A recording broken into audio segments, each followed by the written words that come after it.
We've been seeing a lot of clouds moving into the area, and that is also the case out on South Pottery Run, and it's blustery out there as well as winds have been gusting up over 35 miles per hour. You can see the palm trees, they are swaying out there, but some parasailing or something going on out there, so people at least taking advantage of those strong winds. It is good kite flying weather after all, and temperatures out there on the island in the lower 80s. They'll make it just a couple degrees warmer for today. So the yellow arrows on the map, that is your winds gusting up over 25 to 30 miles per hour, and they're going to stay with us even as we go through the overnight hours. So we had the breezy conditions last night, early this morning. We'll see that again overnight tonight. They'll come down a little bit, but they're still going to be 25 to 30 miles per hour as we get towards daybreak tomorrow. So there is your future cast as far as those wind speeds.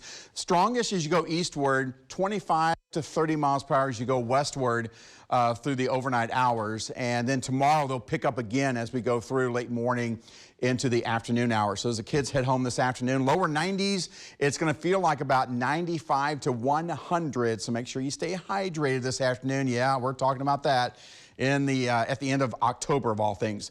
Highs today, 90 Brownsville, 93 McAllen, also out at Roma, San Manuel Lynn 92, Raymondville at 90, and 85 over at Port Isabel. Those south to southeast winds continue to bring in all that moisture, and there's a lot of deep tropical moisture down towards our south that's still pushing in our direction, and that is what kind of helped to aid in those streamer showers we saw across the area this morning. So that dark green, that's your higher humidity values, will continue to move into the area, and that's at the surface. And aloft, it's still somewhat dry, but we're going to start seeing some of that improve as far as rain chances as a little bit drier air moves out over the coming days. So the sea breeze shower chances tomorrow into Thursday, Wednesday, Thursday, Friday. There we were trying to get those 3 days out there.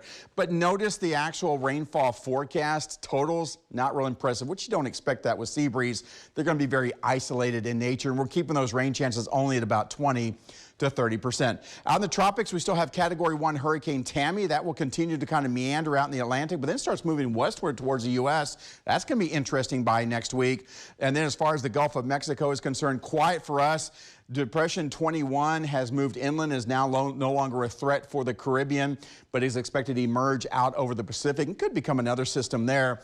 And then we have Otis expected to make landfall early on Thursday morning as a Category 1 hurricane, then weakening very quickly. That's right near Acapulco there. So tropics for us, though, quiet. We're looking good, but we've got rain chances coming early next week with our next fall cold front.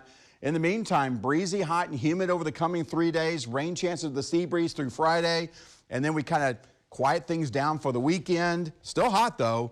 And then near 90 degrees on Monday. And then Halloween.